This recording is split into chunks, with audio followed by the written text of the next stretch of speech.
in today's tutorial, I want to talk about piano practice. In particular, I want to teach you a really simple technique that should help you to make much faster progress on the piano. Let's start off by imagining that you're learning a new piece of music. Could be anything. It could be a chord progression that you're learning to improvise on.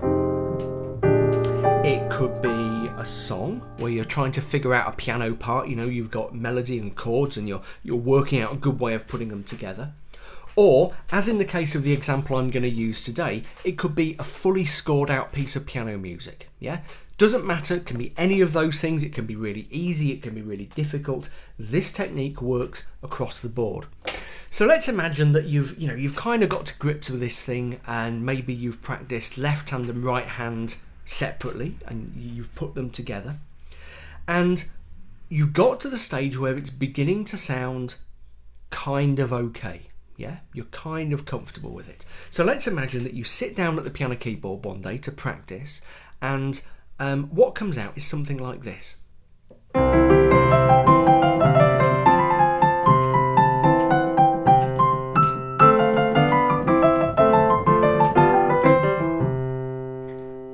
Do you see what happened there?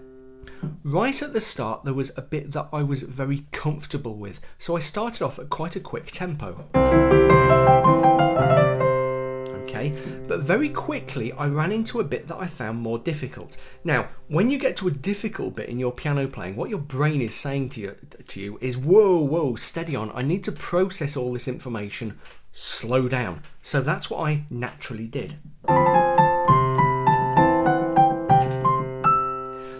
But then when I got to the end of the difficult bit, it was kind of, whoa, sweet relief.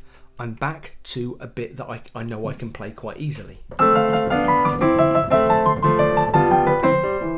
So I sped up again. And actually I sped up to a tempo that was faster than the tempo I started with, because it was like I was kind of rolling downhill. It was like, oh yeah, nearly at the end, past the difficult bit.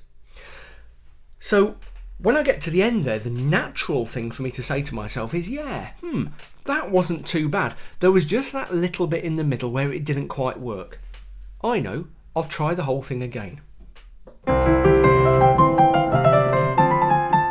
ow, yeah, ooh, nearly there, yeah. Ooh. Yeah, and again I think, not too bad, but didn't quite nail that bit in the middle. Let's try again. Better, but slowing down there, still a bit tricky. Okay, and the instinct is to just carry on repeating and think, yes, I've nearly got it right. Maybe this time I'll get it perfect. Yeah.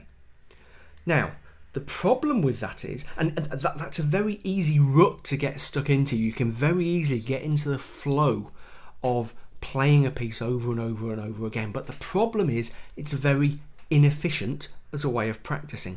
Let's look at why. Here's a little piece of music that I've got. 2 bars here that I'm really comfortable with. Then there's the 2 bars that I'm finding difficult. And then the final four bars that I'm easy. That I find quite straightforward. So of 8 bars, 6 bars I have no problem with. But if I just play the piece over and over and over again, I'm spending most of my time practicing material that I don't need to practice.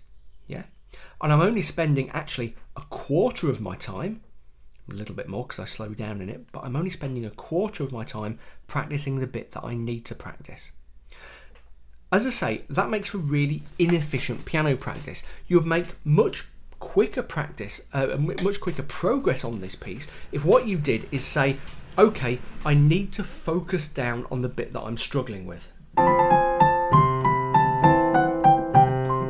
Not bad, let's try again.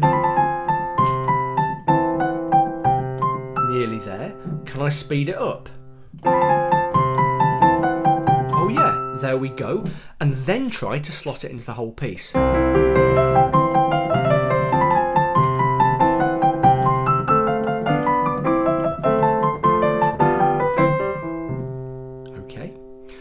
by doing that, I've been much more efficient in my practice. Now, I've kind of simplified the process there, because in a typical piece of practice you might be working on a longer piece, 16, 32, 64 bars, and there might be a couple of bits that are problematic, but the same thing happens. You know, you play this 64 bar piece and you think, yeah, that was good apart from those 2 bars. I know, I'll go again from the top, and you play it over and over and over, and you only spend a tiny amount of your time practicing the bits you really need to practice. Your motto should always be, in piano practice, attack the problem. Yeah? Focus on the bits you find difficult, isolate them, and play them over and over. Yeah? And that might mean you spend a full 10 minutes, 15 minutes, 20 minutes, even more, just doing this. Yeah? Over and over again until it's just right. And then slot it into your piece of music. Okay, there we go. I hope that was useful. As usual, any comments or questions, stick them in the thread underneath the video. That's where I'm most likely to see them and respond to them. A quick plug for my Patreon crowdfunding campaign, www.patreon.com/Bill Hilton. If you can spare just a bit of loose change, if you like, every month, a few pounds, a few dollars, just to support what I'm doing, that means I can spend much more time making tutorials. And of course, as usual, quick plug for my book, How to Really Play Piano, the Stuff Your Teacher Never Taught You, which actually has a section on practicing well, but is mostly concerned with learning about improvisation and chords and bits and pieces like that. The new book, 7 Studies in Pop Piano, is just grinding slowly towards being done. I'm either going to have it out at the end, right at the end of this month, or a couple of weeks later, because I've got a week's holiday near the start of June, and I don't want to release it just before that. But it is coming soon. And if you're a Patreon subscriber, you will definitely be getting your digital copy, your complimentary digital copy, at the end of this month. Okay, so there we go. Hope to see you again soon. As I say, any questions, just shoot me a line in the comments.